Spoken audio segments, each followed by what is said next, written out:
El título de hoy es El egoísmo del corazón. En nuestro estudio del Evangelio de Marcos encontramos a Jesús y a sus discípulos de camino a Jerusalén. Y dirigiéndose Jesús a enfrentarse a una situación bastante difícil, hermanos, complicada. Era una semana antes de la crucifixión. Ese es más o menos el contexto en el que estaba este pasaje. Es decir, estaba la tensión, ¿qué va a pasar? ¿Qué va a suceder? No tanto en Jesús, porque él sabía lo que iba a pasar, pero él siempre iba enseñando a sus discípulos. Y al leer este párrafo que hoy día vamos a estudiar, vamos a ver claramente que el Señor Jesús estaba preveyendo ya todo lo que iba a implicar ir a la cruz, que no era fácil. Sin embargo, a pesar que no era fácil, podemos ver, hermanos, que él estaba resuelto a ir. Es decir, que nada ni nadie lo iba a detener. Había determinado ir adelante y se iba a enfrentar con lo que tenía que enfrentarse.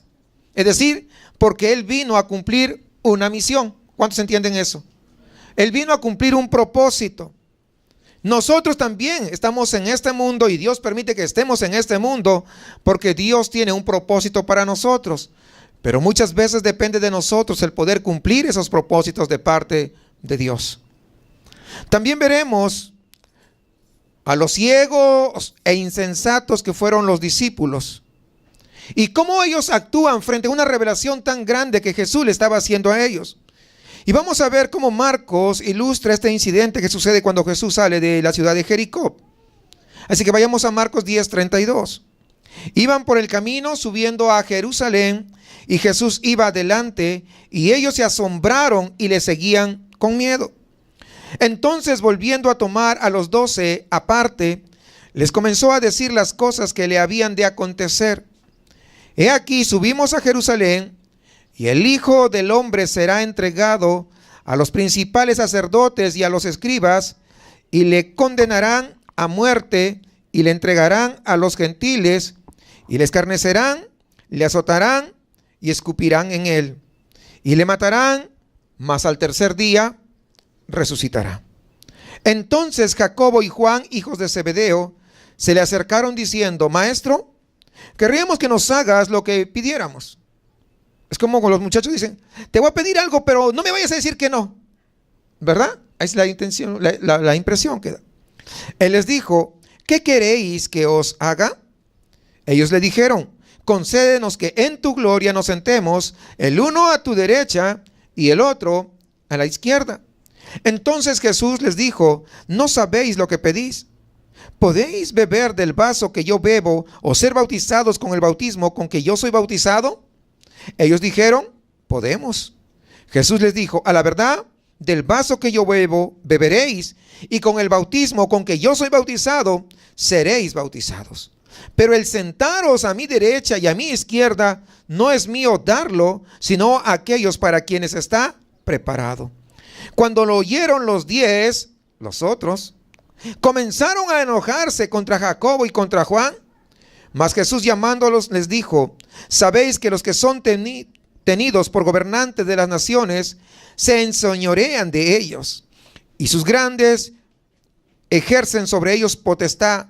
Pero no será así entre vosotros, sino que el que quiera hacerse grande entre vosotros será vuestro servidor. Y el que de vosotros quiera ser el primero será siervo de todos. Porque el Hijo del Hombre no vino para ser servido, sino para servir y para dar su vida en rescate por muchos. Jesucristo estaba realizando su último viaje a Jerusalén, donde lo que le esperaba realmente era la cruz. No era otra cosa. Pero en el transcurso de ese caminar, Jesús estaba explicando a sus discípulos que solamente de esta manera podría establecer su reino de Dios aquí en la tierra, que no había otra manera, que no había otra forma. Pero al mismo tiempo también él insistía acerca de cuáles eran los principios del reino.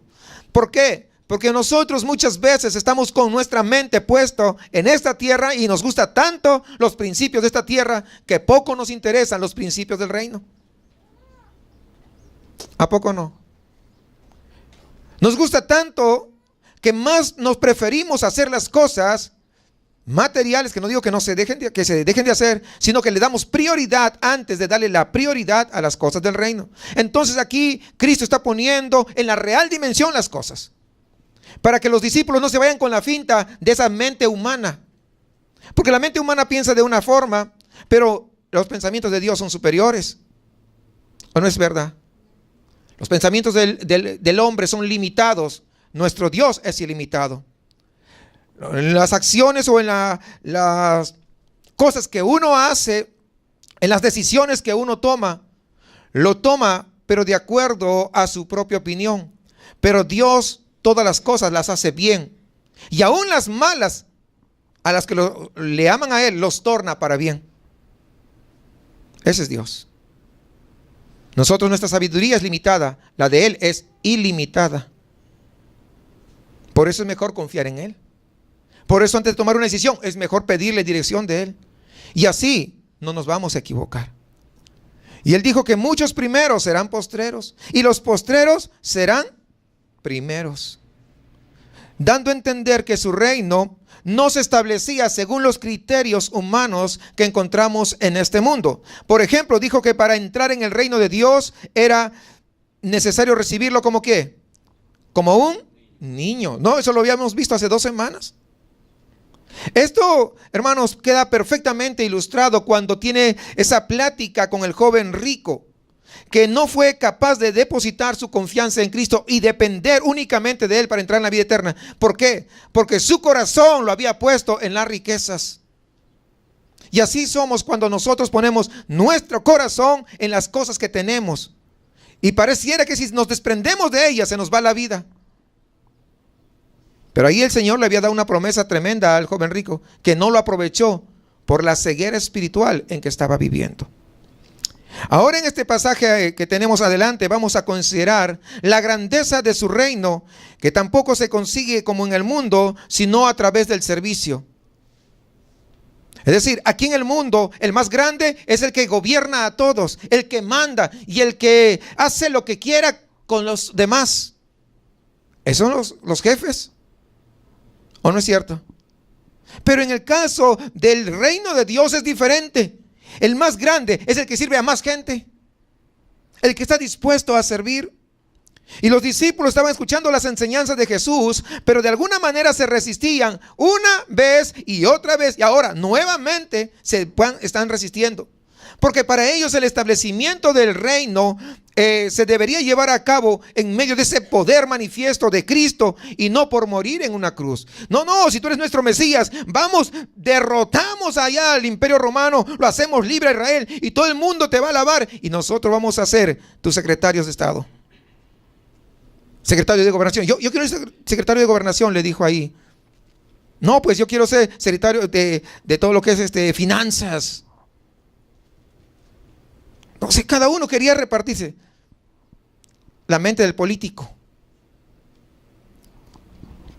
¿Cómo es que tu reino se va a establecer en una cruz? Eso es imposible. ¿Por qué? Porque ellos aspiraban a ocupar los lugares más distinguidos dentro de ese reino, buscando influencias, favores, en lugar del servicio, en lugar de la entrega. ¿Se parecían mucho a los políticos de hoy o no? ¿Verdad? Claro, ahí está. O sea, lo que ustedes ven en los políticos que ocurre el día de hoy, o sea, no es nada nuevo. Esto ya estaba ahí, miren, y en la mente de los discípulos todavía, que pasaban mucho tiempo con el Señor.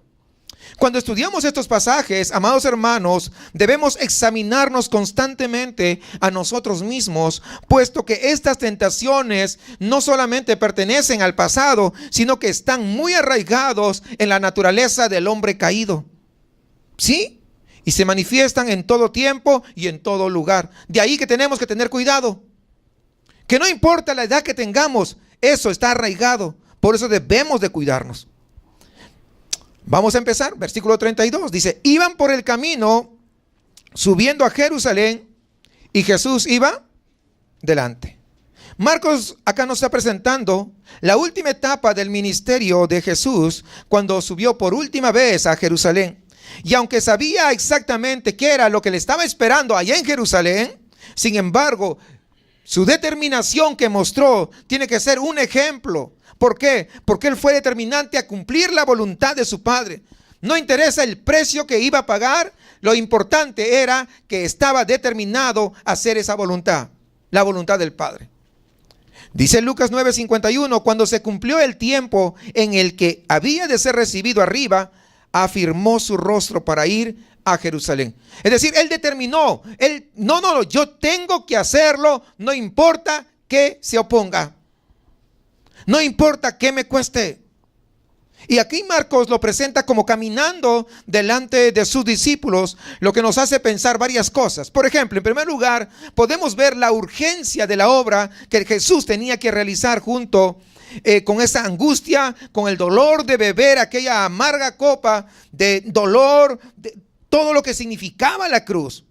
Y eso, hasta cierto punto, vemos el apresuramiento para llegar a cumplir. Pero no porque le gustara la cruz, quiero que entendamos, sino porque él anhelaba, ¿qué? Hacer la voluntad de su Padre.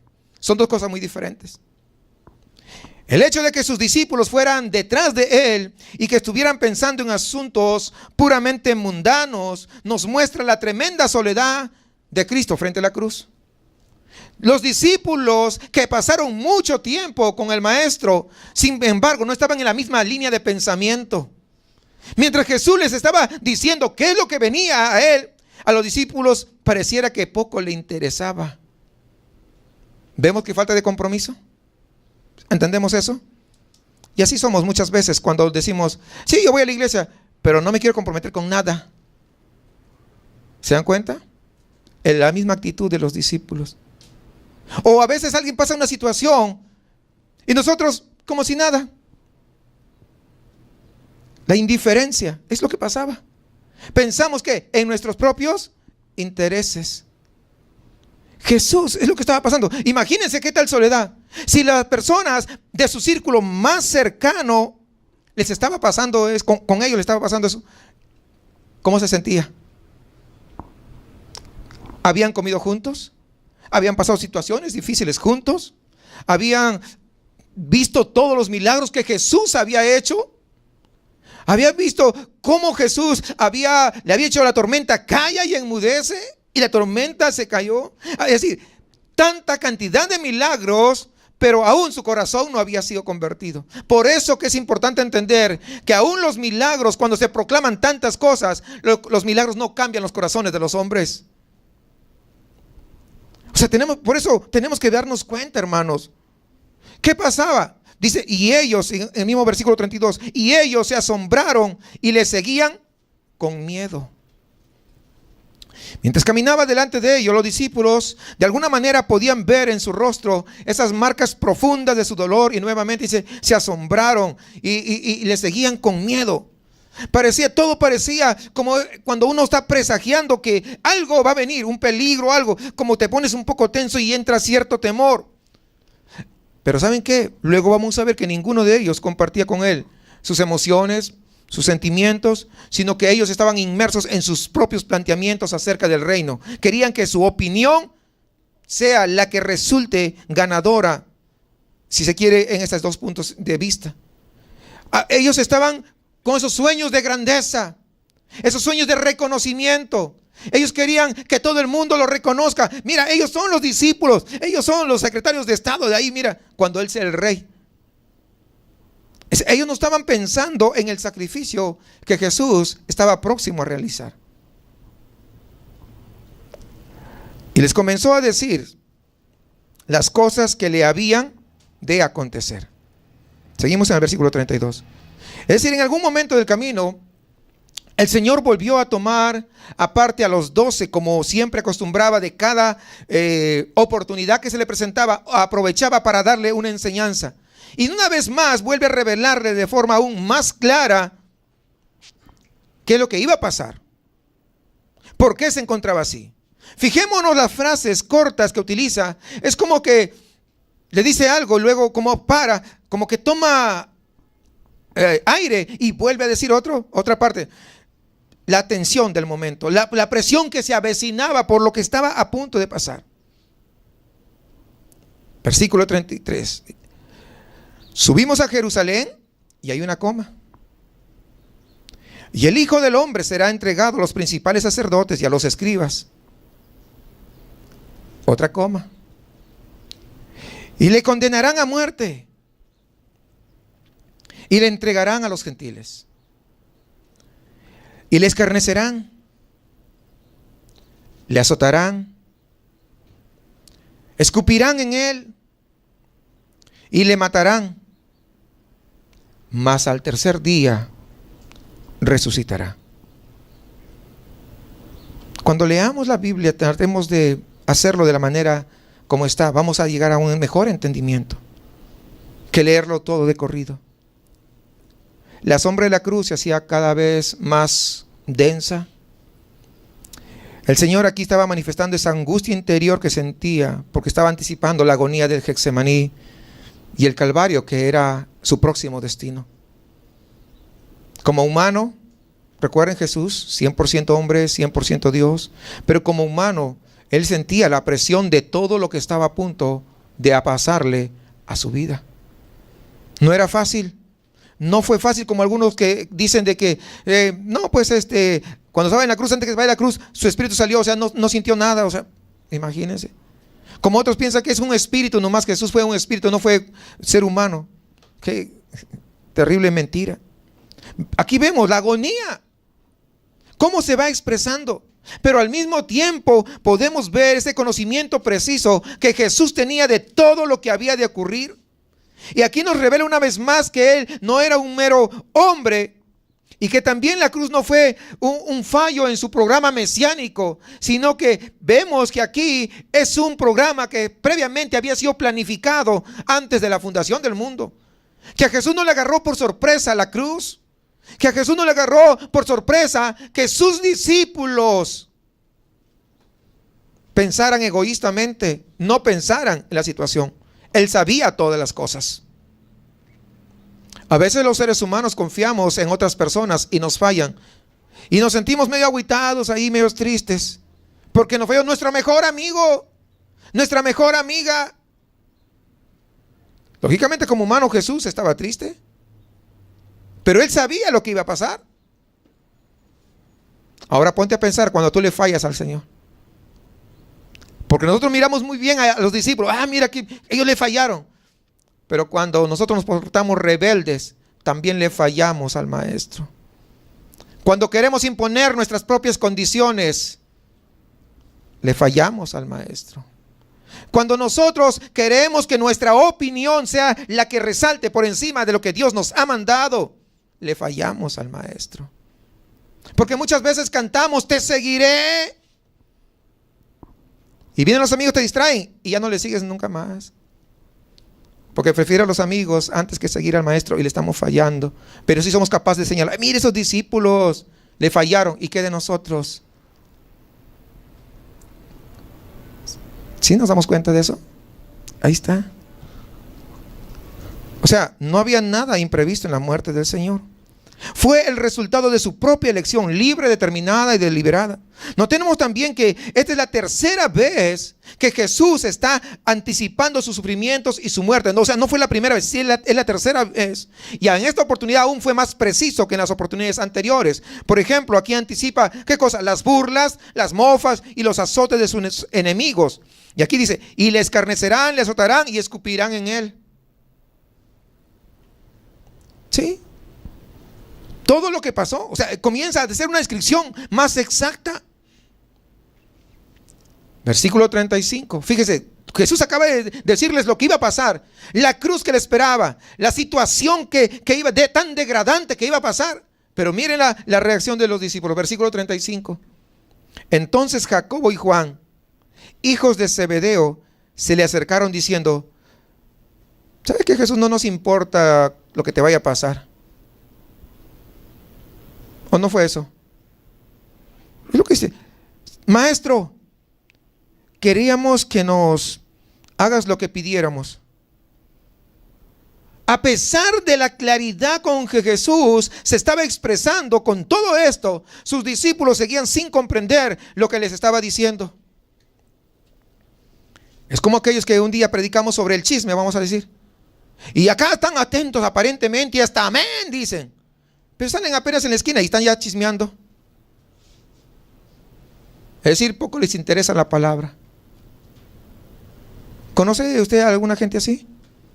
Que apenas acaba de escuchar el mensaje y sale en el estacionamiento y ya están haciendo lo contrario de lo que se predicó.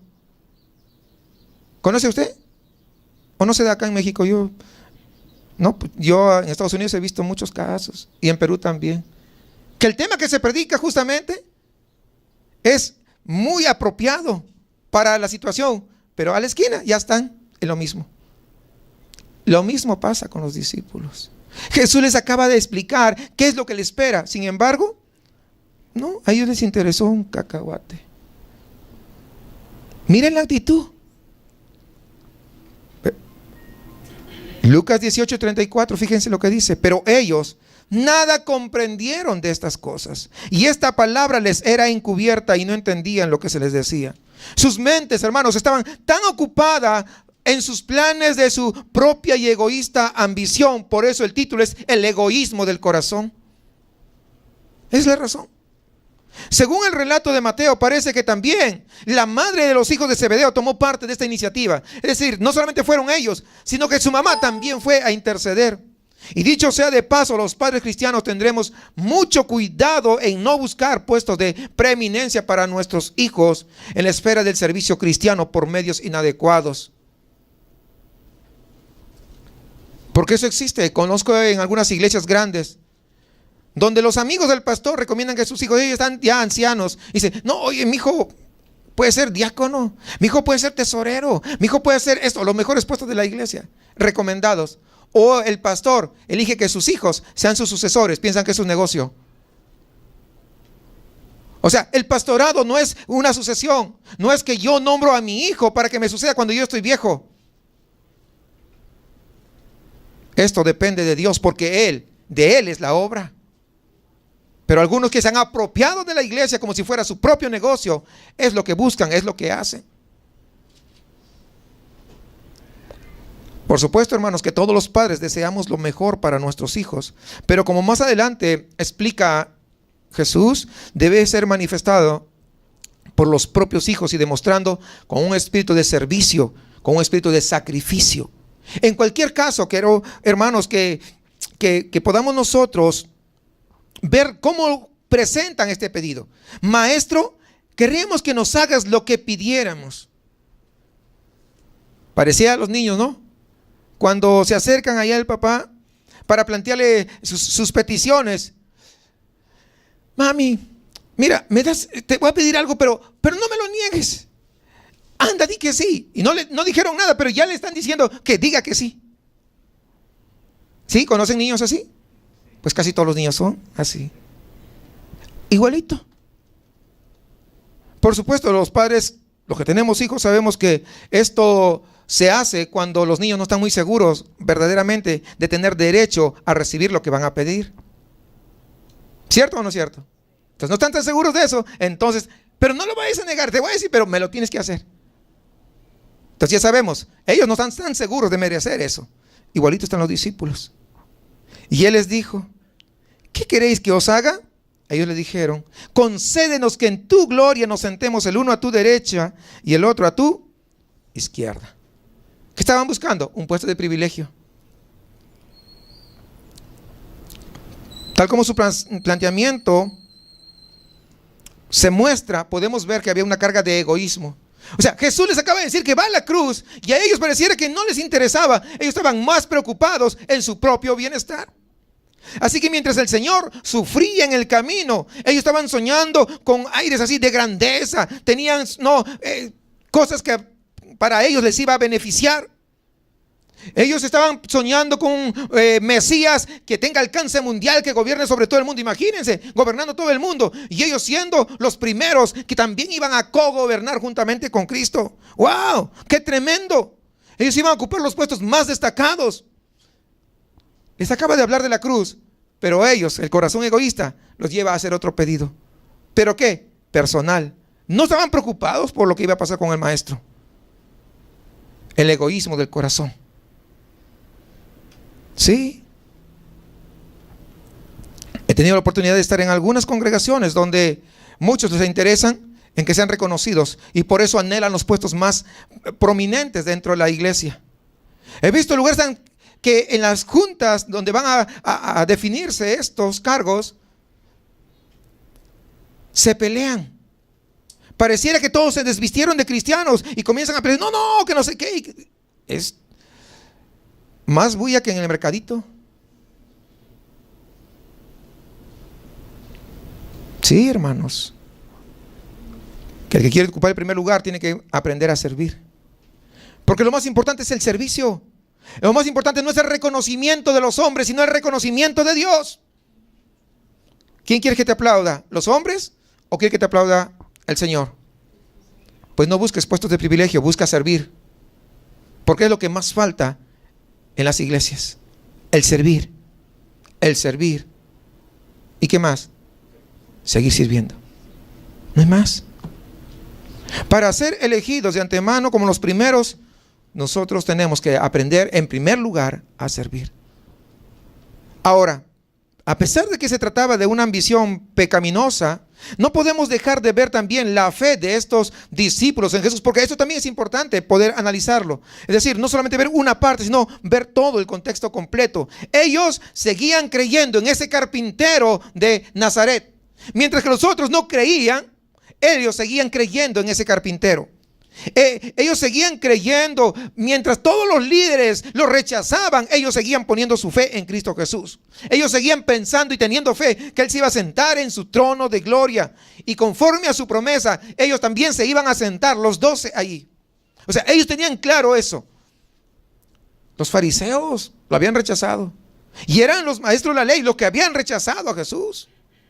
Pero ellos seguían creyendo. Eso demuestra que tenían fe. ¿Cierto o no? Sí.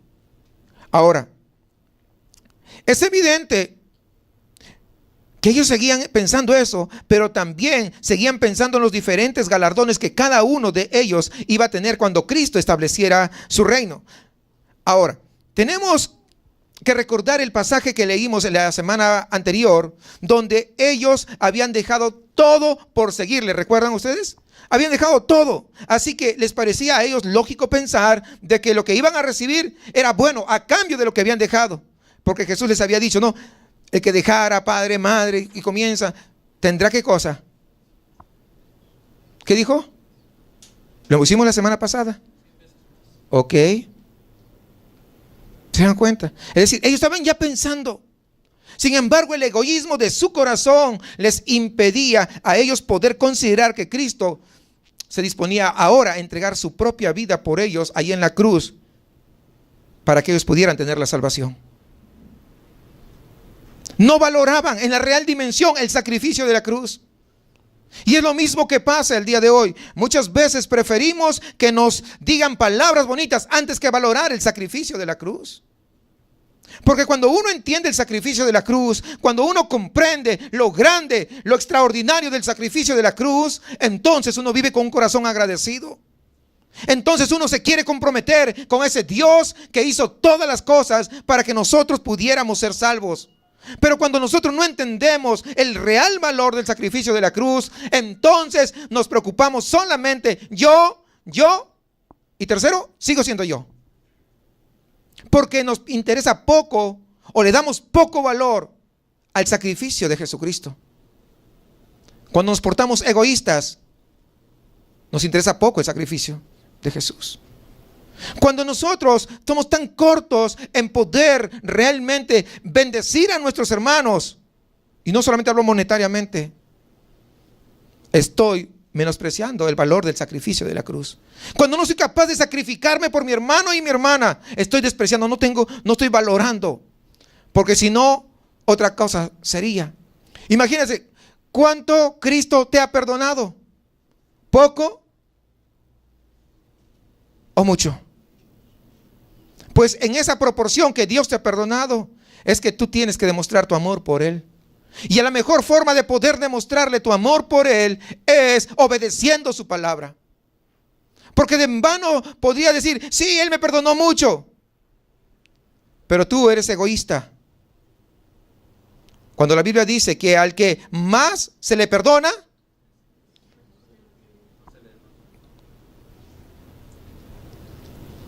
está más dispuesto a amar.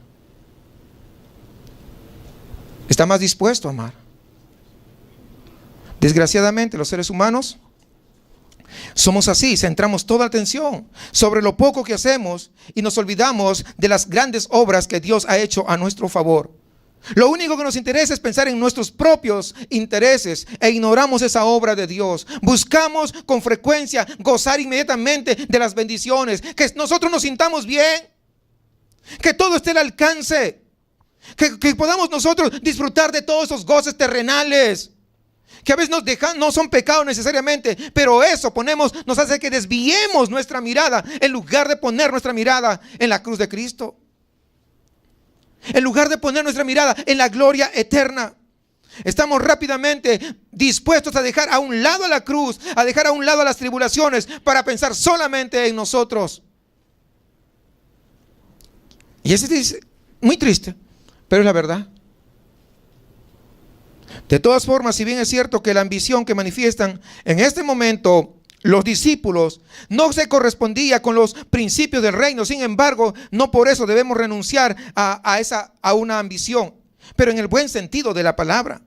El apóstol Pablo exhortaba ahí a los creyentes ahí en Corinto para que procuraran los mejores dones espirituales, ¿recuerdan ustedes?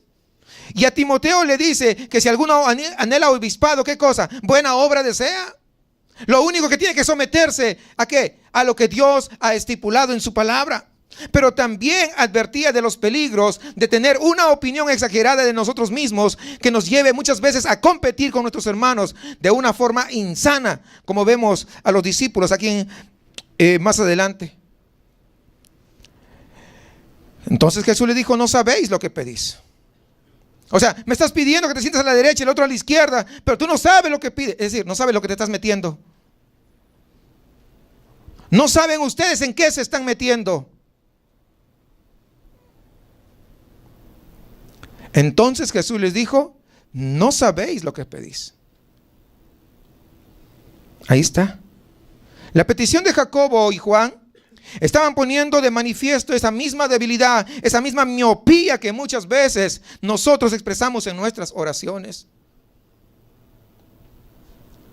Venimos y oramos por nosotros, por nuestra familia, por los que nos rodean, pero a veces nos olvidamos de orar por otro hermano, por la otra hermana que está pasando situaciones difíciles también. Y entonces estamos revelando el egoísmo de nuestro corazón. Por nosotros o nuestra familia nos doblegamos, hacemos lo posible, nuestro corazón se desborda ante la presencia del Señor, pero por la otra persona lo único que hacemos: Señor, tú trata con su vida, cúralo, sánalo, etcétera, y ya. Una oración simple, una oración sin corazón. Y lo único que demostramos es el corazón egoísta de nosotros, porque nosotros estamos primeros, cuando eso no es el corazón del Señor. Si nosotros somos discípulos de Él, tenemos que caminar como Él, tenemos que tener el carácter de Él. Con frecuencia nuestras oraciones tienen como único objetivo que nosotros vivamos mejor, tienen como objetivo que suframos menos, que desaparezcan todos nuestros problemas y dejamos a un lado los intereses del reino de Dios. Por esa razón no recibimos lo que pedimos, como dice Santiago 4:3. Pedís y no recibís porque pedís mal para gastar en vuestros deleites. Y no habla de cosas grandes, sino gastar en lo que más te gusta muchas veces.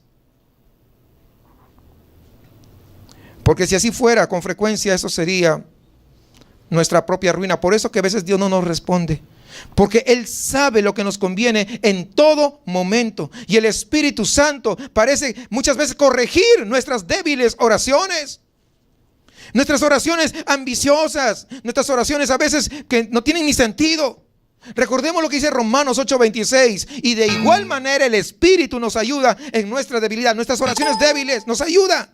Pues que hemos de pedir como conviene, no lo sabemos, pero el Espíritu mismo intercede por nosotros con gemidos indecibles. Estamos nosotros en una oración tibia, en una oración sin mucho sentido espiritual. Para nosotros podría tener sentido, pero espiritualmente no tiene sentido, una oración débil, y el Espíritu Santo viene y corrige nuestra oración de tal manera que llegue a la presencia del Señor. Dígame, ¿no es extraordinario? No sé si usted entiende eso. O sea, Dios hace todo a nuestro favor. Por eso tenemos que vivir una vida agradecida. Pero por eso no nos vamos a aprovechar de eso. Al contrario, tenemos que corregirnos cada día más cuando nosotros vayamos a presentarnos ante el Señor. Pero en este caso en el que estamos estudiando, no solo estaban pidiendo, siendo guiados por una ambición carnal, sino que también estaban equivocados porque perdían sin entender lo que ellos implicaban. Ellos ignoraban cuál había de ser el precio que tendría que pagar para obtener su petición. Por eso cuando el Señor les contestó, les explica que esa asociación íntima con el nivel jerárquico que ellos estaban solicitando iba a implicar necesariamente identificarse con él en el sufrimiento de la cruz, que tenía que pasar así. ¿Saben a qué se están ateniendo? ¿De verdad entienden eso? Y esto siempre es así. Vamos a hacernos recordar Romanos 8:17. Y si hijos, también herederos, herederos de Dios y coherederos con Cristo. Luego hay una coma, dice, si es que padecemos juntamente con Él, para que juntamente con Él seamos, ok. ¿Quieres ser glorificado juntamente con Él? ¿Quieres tener un lugar importante de preeminencia con Él? Pues, ¿qué va a pasar? Vas a padecer juntamente con Él.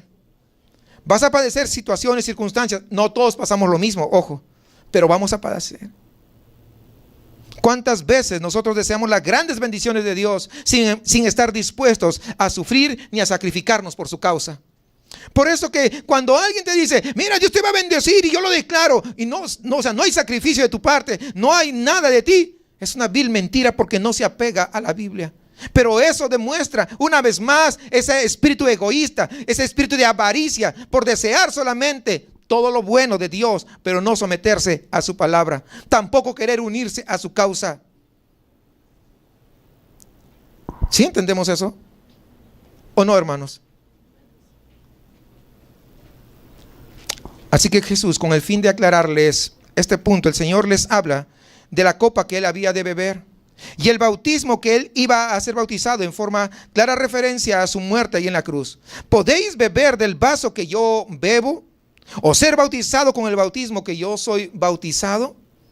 Allí en el huerto del Getsemaní, recordemos, Jesús habló de la amarga copa que había de beber en relación a su crucifixión. Y de la misma forma, hermano, se refirió a su bautismo. Ahí en Lucas 12:50. De un bautismo tengo que ser bautizado, y cómo me angustio hasta que se cumpla. ¿De qué estaba hablando? De la crucifixión. Es decir, tanto ambos, la copa como el bautismo, estaba hablando de ese momento tan difícil, tan duro que tenía que pasar. Entonces, cuando Jesús les preguntó a sus discípulos si estaban dispuestos a beber de la copa, a pasar por el mismo bautismo, les estaba hablando de sumergirse en esa terrible experiencia de dolor y de muerte que iba a atravesar.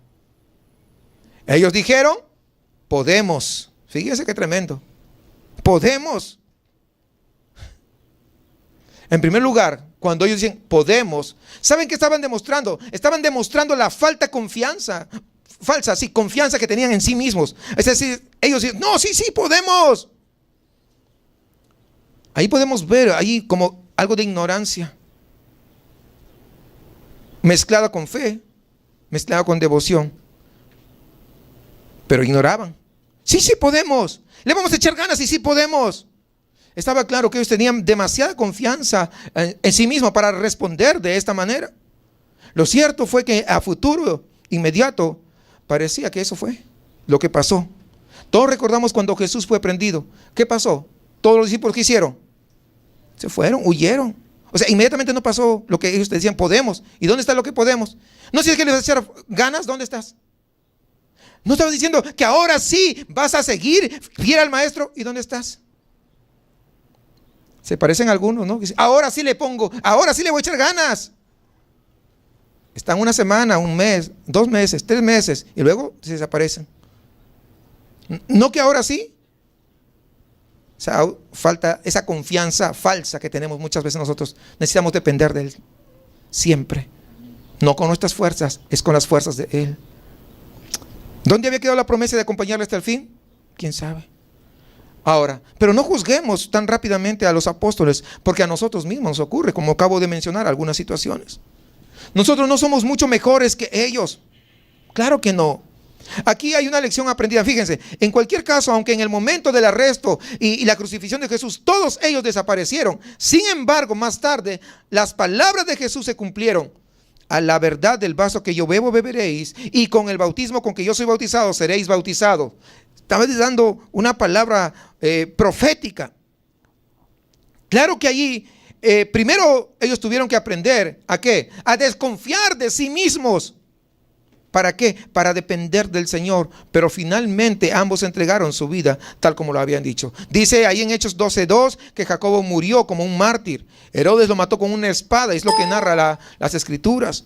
Luego Juan dice que pasó prisionero los últimos días de su vida allí en la isla de Patmos. Ahí está en Apocalipsis capítulo 1 versículo 9.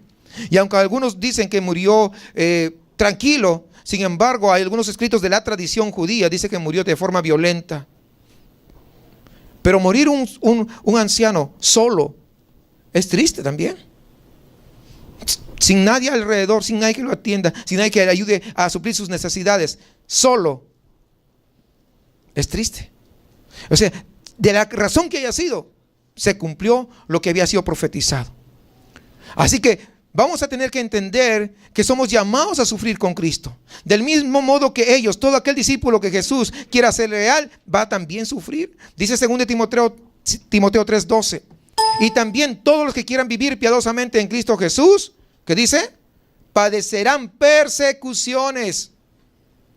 Ahora, en este sentido, Pablo escribe: abundan en nosotros las aflicciones de Cristo. Y Pedro animaba ahí a los creyentes, fíjense con estas palabras: gozaos por cuanto sois participantes de los padecimientos de Cristo, para que también en la revelación de su gloria os gocéis con gran alegría. Ellos ya habían pasado la dura experiencia de no haberse sometido al Señor, de no haber sido genuinos inicialmente, pero ahora están hablando ya con ese nuevo entendimiento que Dios les había dado. Vamos a padecer, pero nadie quiere padecer. Yo tampoco. No crean que yo, porque soy pastor, quiero padecer. No, pues no quiero, pero vamos a padecer. Ahora, tal vez no vamos a padecer igual que ellos, pero tal vez de otra manera, de otra forma, si queremos ser verdaderos discípulos del Señor, si queremos nosotros ser parte de. Ahora, vayamos avanzando, los sufrimientos de Cristo y los nuestros. Al llegar a este punto, hermanos, debemos tener en cuenta algo, que siempre va a haber una diferencia infinita entre los sufrimientos que Cristo padeció y aquellos en los que nosotros vamos a pasar por causa de identificarnos como cristianos. A Jesús lo crucificaron, a nosotros, pues nuestra familia se va a burlar. A ver, dígame, ¿hay diferencia o no hay diferencia? Pues sí hay, ¿no? Porque a él, imagínense, se burlaron, todo lo que le hicieron, y además lo crucificaron. A ninguno de nosotros nos han crucificado por identificarnos como cristianos. Sí se burlan unos que otros, ¿pero qué? No es mucho, hasta ahí nada más llega. Nunca olvidemos que Él vino para dar su vida en rescate por muchos, que es lo que dice la Escritura. Y esto es algo que nadie más puede hacer, nosotros no podemos hacer. Alguien dice, yo me hubiera entregado para que Cristo no muriera, a mí me hubieran crucificado, dando ese aire de espiritualidad, ¿no? ¡Wow! ¡Qué tremendo! Pero si hubiera muerto esa persona que dice, pues no hubiera sido salvo. ¿Por qué? Porque la muerte de un pecador no hace salvo a nadie. Por eso tenía que ser la muerte de alguien justo, de alguien santo, de alguien puro. Y el único que podía cumplir con estos requisitos es Cristo Jesús. Finalmente, el Señor contestó a la petición concreta que le habían hecho diciendo: el sentaros a mi derecha y a mi izquierda no es mío darlos, sino a aquellos para quienes está preparado. Más adelante el Señor explicará con más detalle que la posición de su reino quedará determinada por la fidelidad, por la lealtad en el servicio a Él. Versículo 41, cuando lo oyeron los 10, comenzaron a enojarse contra Jacobo y Juan. ¿Cómo? Se nos adelantaron, míralos. ¿Qué pasa? Esos 10 tenían el mismo egoísmo en su corazón que ellos. ¿Se dan cuenta? Exactamente lo mismo. Por eso sale a relucir, ¿qué cosa? Lo que había en el corazón. O sea, al enojarse estos discípulos con Jacobo y Juan, estaban demostrando que ellos también aspiraban a lo mismo. Todos querían. Entonces estaban contrariados cuando se dieron cuenta que Jacobo y Juan se les habían adelantado. ¡Wow! ¡Qué listo me salieron estos muchachos! Y no. Así que este tipo de actitudes siempre va a generar conflictos y van a romper muchas veces el compañerismo cristiano. He visto en alguna congregación de que a veces la persona que estaba de asistente del pastor había dejado ese lugar, ese puesto disponible porque había ido a otro país, y entonces si habían ahí 4 hermanos que eran los aspirantes, vamos a decir así, y trataban de hacer sus méritos para poder lograr. Y cuando el pastor decide designar a uno, los otros se enojaron y también se fueron. ¿Por qué? Porque esperaban ¿qué? Ser nombrados. O sea, en su corazón ellos querían también. No entendiendo que nosotros no somos llamados a ningún puesto importante, sino al que Dios nos ponga. Pero el principal, ¿cuál es? Servir. Sin que tenga nada, ningún puesto relevante. Lo importante es servir a los demás. Eso es lo mejor. Porque fíjense, esta actitud egoísta de estar peleando se ha producido divisiones. ¿Por qué? Porque muchas veces hay ese deseo carnal de poder ganar protagonismo sobre los demás hermanos. Y muchas veces alguien se levantó y dice, ¿a poco el pastor no puede predicar? Yo también puedo. Yo también estudié en el instituto bíblico, y comienza a platicar con un hermano y otro, y los engatusa como el diablo, igualito. Agarró, ¿se acuerdan? ¿Cómo fue Satanás destituido del cielo? ¿Qué comenzó? En su corazón en primer lugar, y comenzó a platicar con uno, platicó con otro, y agarró, y la tercera parte de los ángeles los arrastró, al igual. Mira el mismo comportamiento, qué casualidad, ¿no? ¿A poco el pastor? ¿A poco yo no puedo predicar? Yo también puedo igual predicar. Yo también, es más, yo sé mejor todavía. Es probable. Estoy diciendo que no, muchos pueden haber mejores que el pastor. Pero a Dios le dio la santa gana que el pastor esté acá. Porque el pastor no se movió porque quiso. Yo por mi cuenta no hubiera venido. De buena gana, así yo me voy, así bien valiente, bien machín, no hubiera venido. No crean, no, o sea, no es fácil. Pero aquí estoy porque Él le dio la santa gana de mandarme. Entonces, pero este tipo de actitudes, hermanos, conozco muchos. Y déjeme decirle que la mayoría de misioncitas chiquititas que están ahí, que tienen casi 10 años, están en el mismo nivel, casi todos han nacido así, por un egoísmo del corazón. Porque si yo no estoy de acuerdo en esa congregación porque el pastor de repente no está predicando la sana doctrina, me voy solo, no tengo que compartir a nadie, no tengo que decirle, vamos todos juntos y yo voy a ser el pastor, yo sé más que el pastor. No puedo hacer eso. Me voy yo solo, porque entiendo que me estoy alimentando correctamente. ¿Sí? ¿Entendemos o no? Claro. Oramos para que Dios le dé entendimiento. Pero si no me estoy alimentando, me voy a morir. Entonces tomo una decisión, pido dirección del Señor y busco un lugar donde se predique la sana doctrina. Pero no es para estar dividiendo. Eso demuestra que un corazón ¿qué? Egoísta. Un corazón protagonista. Cuando el único protagonista, ¿quién es? Cristo Jesús. No hay más. Qué fácil es enojarse con el hermano simplemente porque se nos adelantó. Menos mal que nosotros no somos así. ¿Verdad que no? ¿O sí? ¿Y por qué se ríen? Bueno. A continuación Jesús, fíjense, sigue ilustrando la diferencia que hay entre el reino y los reinos terrenales en relación al poder, la grandeza y el señorío. Versículo 42. Dice, mas Jesús, llamándolos, les dijo, ¿sabéis que los que son tenidos por gobernantes de las naciones se enseñorean de ellos y sus grandes ejercen sobre ellos potestad? Primero explica que los criterios que siguen todos los reinos de este mundo, donde los gobernantes son aquellos que han sabido acumular grandes recursos económicos, han acumulado poder militar, tienen esa astucia diplomática para poder tratar los asuntos. Generalmente ellos usan su autoridad para su propio engrandecimiento, para su propio beneficio, para su propia gloria. Sin embargo, el criterio que sigue es el más grande, es aquel que logra imponer su voluntad a más personas, hermanos. Cuanto más gente depende de ti, eres más grande. A cuanto más hayas sometido, te crees el mejor. Mientras más humilles a otros, no, pues tú eres el jefe, el gran jefe. Ese es el criterio humano. Y sigue en el 43 diciendo, pero no será así entre vosotros. No. O sea, no te dejes guiar por los criterios humanos. sino que el que quiera, hacerse grande entre vosotros será vuestro. Esto rompe cualquier paradigma del hombre, hermanos, porque el hombre está acostumbrado a verlo de esa manera. Nuestra mentalidad es, el más grande, no, hay que servirle a él. Y en la iglesia también se da. Conozco lugares donde las iglesias a veces hacen un convivio que no está mal, donde el pastor se sienta solamente con su familia y es exclusivo, ahí no se puede sentar nadie más. Y todos tienen que servirle al pastor y a su familia. O se siente el pastor con todos sus líderes y el resto a servirles a ellos. El pastor es incapaz de pararse a servir a alguien. Es incapaz de cederle el asiento a alguien, porque ya es el pastor, el gran pastor. Mucho más si es apostolín. Oh, pues si es apóstol, ya no, ese título va demasiado lejos, imagínense. Que todos tienen que reverenciarlo, besarle el anillo. Imagínense. No, a eso no llego, dice, bueno, espero que no. Imagínense, hermanos, pero busca su gloria. Pero el reino de los cielos es diferente, y eso es lo que dice acá.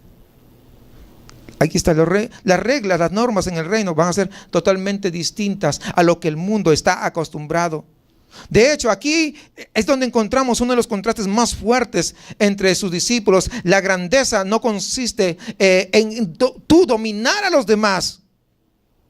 No consiste en someter a otros, sino en cuanto tú estás dispuesto a servir a los demás. Eso es lo más valioso. Eso es lo más importante. El que quiera hacerse grande entre vosotros será vuestro servidor, y el que de vosotros quiera ser el primero será siervo de todos. ¿Quién quiere ser el primero? Nadie quiere ser el primero. ¿No quiere ser el primero? Es un privilegio. ¿Ve? ¿Se dan cuenta que no quieren ser el primero? Porque no quieren servir, entonces está demostrando su corazón ahora. ¿Cuántos quieren ser el primero ahora? Pues comienza a servir. Se ríe. Pues gracias damos a Dios, porque acá hay hermanos que sí, verdaderamente sirven, ¿verdad? Y eso es importante. Gracias damos a Dios. Pero eso no fue de la noche a la mañana. Es la palabra que va cambiando y transformando los corazones. Por eso, hermanos, que estos discípulos debían hacerse esclavos o servidores de todos los demás, no considerando sus propios derechos, no considerando que a ellos se les va a considerar más, no, sino considerando mejor a su prójimo. Y el apóstol Pedro, hablando del gobierno de la iglesia local, él ya después de todo esto que pasó, ya adelante, después de varios años, llegó a entenderlo perfectamente. Y cuando años más tarde habla acerca del gobierno dentro de la iglesia local, se expresa de la siguiente manera. Fíjense, esta lección que estamos viendo del maestro tuvo que haberle penetrado en el corazón hasta lo más profundo. Fíjense ahí en 1 de Pedro 5, 2 y 3. Dice: apacentad la grey de Dios que está entre vosotros, cuidando de ella. O trasquilándola, dice. Cuidando. Pero hay algunos que se hacen pastores para trasquilar a las ovejas nada más. Estoy hablando metafóricamente. ¿Sí saben? ¿Sí entienden o no? ¿Os les explico más? Pues sí, ¿verdad? Queda claro. Cuidando de ella. Ahora, ¿qué más dice? No por fuerza, sino voluntariamente. No por ganancia deshonesta. Ojalá que leyeran estos versículos, esos que andan con ganancias deshonestas, ¿verdad? Ahí está. Sino con ánimo pronto, no como teniendo señorío sobre los que están a vuestro cuidado. Es decir, no, a mí sírvame, yo soy aquel pastor. No, no. Sino siendo ejemplos de la grey. Siendo ejemplos. Porque es el pastor, ya no puede limpiar el templo. ¿Quién dice? ¿Quién dice? No, venga a limpiar el templo. Ya no puede trapear. Venga a trapear. O sea, no hay esos privilegios. Son uno más. Frente al Señor somos todos iguales. Lógicamente que acá, pues a mí me dio una responsabilidad. ¿Estamos de acuerdo? Pero ante Dios, todos parejos. Nadie que más que esto. No. Al contrario, más responsabilidad. Pero también algunos se aprovechan. ¿Cómo es el pastor? Tiene que hacer esto y aquello y lo otro. Pues no, pues el pastor no es un pulpo, ¿no? Para que esté con varias manos para todos lados. Y algunos se enojan. Sí.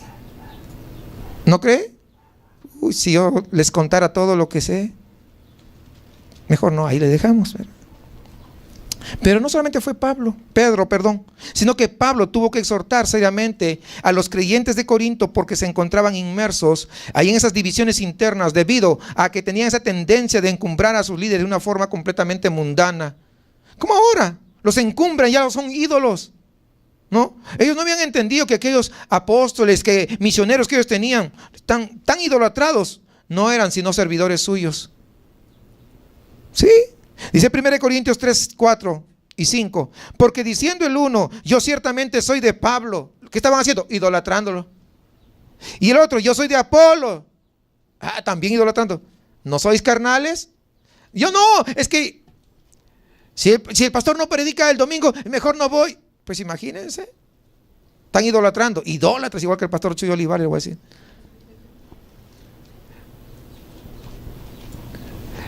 ¿Qué pues es Pablo? A ver, ¿qué es?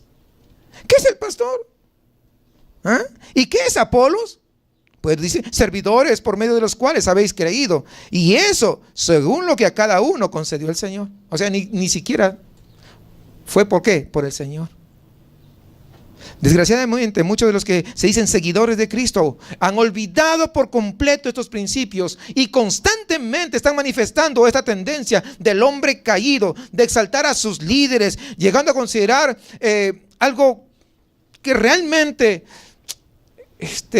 no sé, no entiendo la verdad y me pone triste. ¿Por qué? ¿Cómo es posible que muchos están dispuestos a exaltar más al hombre que a Cristo mismo? ¿Cómo es posible que el más importante es el líder, es el pastor, que Dios mismo?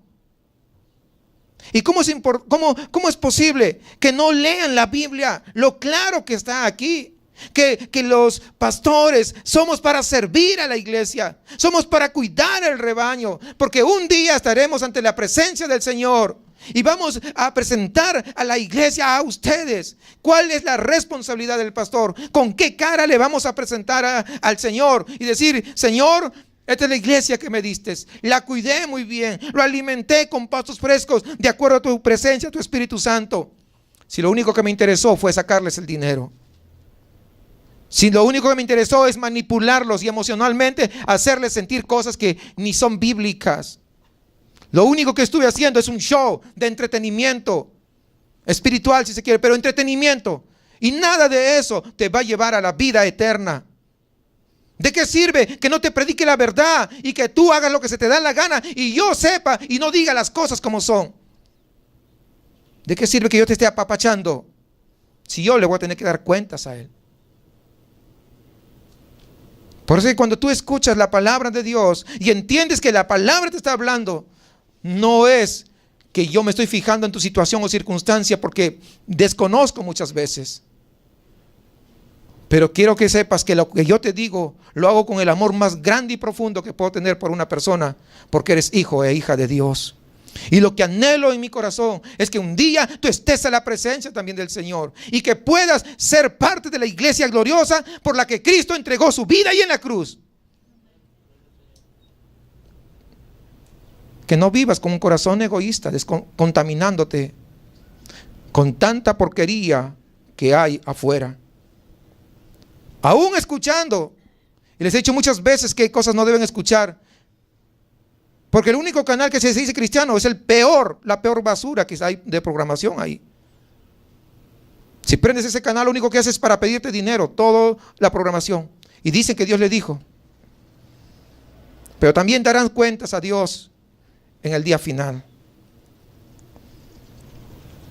Hermanos, todos nosotros, todos sin excepción, estamos hechos para ser parte integrante del cuerpo de Cristo y que debe funcionar como un solo cuerpo. Esta mano no se puede ir para allá mientras mis pies se van para acá. todos caminamos al unísono. Todos caminamos en una sola dirección.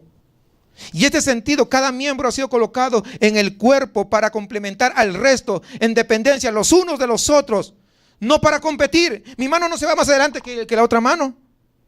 ¿O sí? Así es el cuerpo de Cristo. No hay competencia, no hay rivalidad. Esa es la iglesia del Señor. Fíjense lo que dice 1 Corintios 12:20. Pero ahora son muchos los miembros, pero el cuerpo sigue siendo uno solo. Ni el ojo puede decir a la mano, no te necesito, ni tampoco la cabeza a los pies, no tengo necesidad de vosotros. Todos nos necesitamos unos a otros. Todo el servicio que se realice en la iglesia, el creyente nunca debe olvidar el ejemplo de Cristo Jesús. Dice Filipenses 2:3.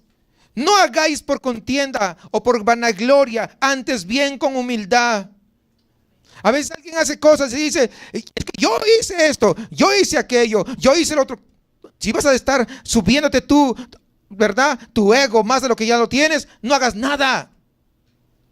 Hay que hacerlo sin vanagloria. Pues antes bien con humildad, dice, estimando cada uno a los demás como superiores a él mismo. Eso contrapone que nuestro ego va en contra de nuestros criterios, de nuestros paradigmas podridos, porque vienen de este mundo secular lleno de humanismo. Dice, como superiores a él mismo, no mirando cada uno por lo suyo propio, sino cada cual también por lo de otros. Haya pues en vosotros este sentir que hubo también en Cristo. O sea, esto es lo que nos tiene que guiar a nosotros. El mismo sentir de Cristo tiene que haber en nuestro corazón.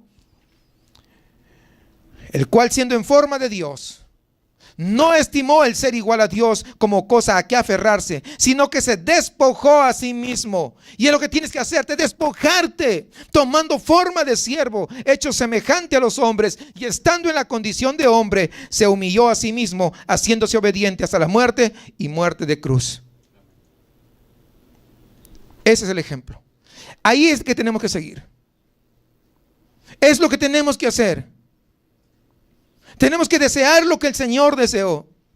Tenemos que servir como Él sirvió.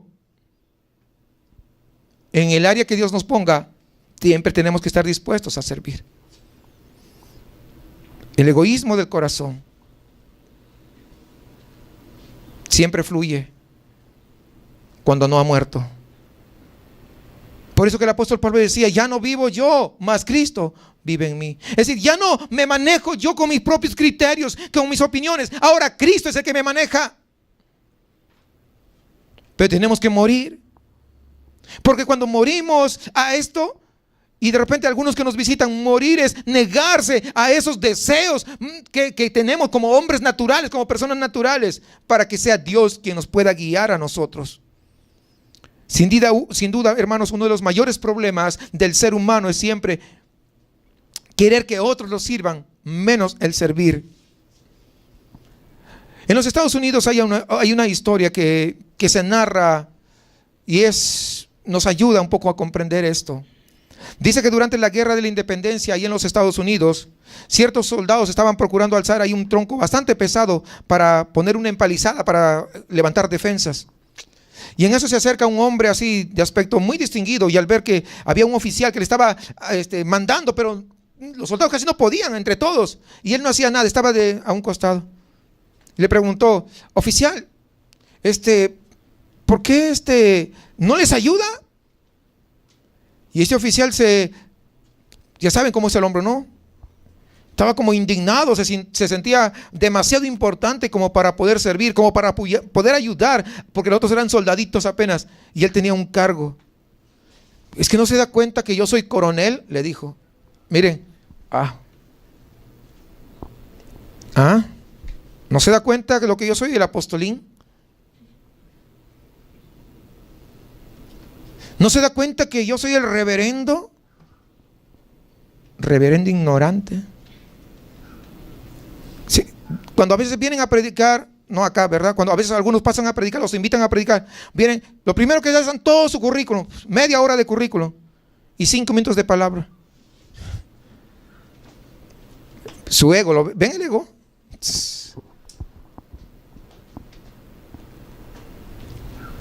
Entonces dice, ¿acaso no se da cuenta que soy coronel? Le dice. Entonces este hombre que acababa de llegar le dice, bueno, si usted no lo hace, yo lo voy a hacer.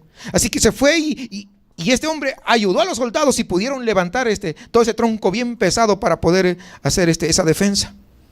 Así que se terminó toda esa tarea y el coronel se quedó así como sacado de onda, ¿no? Y entonces él quiso saber cuál es el nombre de este hombre de este caballero que se había acercado. Dice, quisiera saber quién es usted, ¿no? Porque vio ese desprendimiento de servicio. Y él iba con un chaquetín, era un poco, hacía frío. Agarra, se abre el chaquetín, debajo llevaba todo el uniforme. Le dice, soy el general George Washington. Y cuando quiera más ayuda, avíseme. Si usted sabe, un general está por encima de un coronel. ¿Qué hizo? Le enseñó lo que tiene que hacer. Uno, si estás en puesto más alto, tienes que aprender a servir más. No interesa donde Dios te ponga, tienes que aprender a servir. El Hijo del Hombre no vino para ser servido, sino para servir. ¿Cuál es el ejemplo que estás siguiendo? Y el versículo 45. Porque el Hijo del Hombre no vino para ser servido, sino para servir y dar su vida en rescate por muchos. Sin lugar a dudas, hermanos, la entrega de su vida ahí en la cruz para salvar a los pecadores fue la mayor demostración de ese espíritu de servicio de Cristo Jesús. Con eso él quería influir en sus discípulos, pero no fue la única, pues recordamos la noche que fue entregado, los discípulos volvieron nuevamente a tener una discusión acerca de cuál de ellos iba a ser el mayor, y tuvo que repetir la misma enseñanza que encontramos acá. Ahora, hermanos, ¿qué es lo que nos tiene que guiar a nosotros? ¿Qué es lo que tiene que guiarnos a nosotros? Fíjese, algo interesante. Con todas las cosas que Jesús demostró de servicio, porque hay infinidad y ustedes la saben, por eso no voy a redundar en esto. Cuando Él regresa en su segunda venida, no sé si usted observó esto, algo maravilloso, con todo su poder, con toda su gloria, con todo su esplendor, nuevamente va a volver a servir. Fíjense, vamos ahí a Lucas 12:37. Esto es maravilloso. Su vida de principio a fin, y aún cuando regrese por su iglesia, va a dar ese corazón de servicio. Bienaventurados aquellos siervos a los cuales su Señor, cuando venga, halle velando. De cierto os digo que se ceñirá y hará que se sienten a la mesa y vendrá, ¿a qué? Qué tremendo.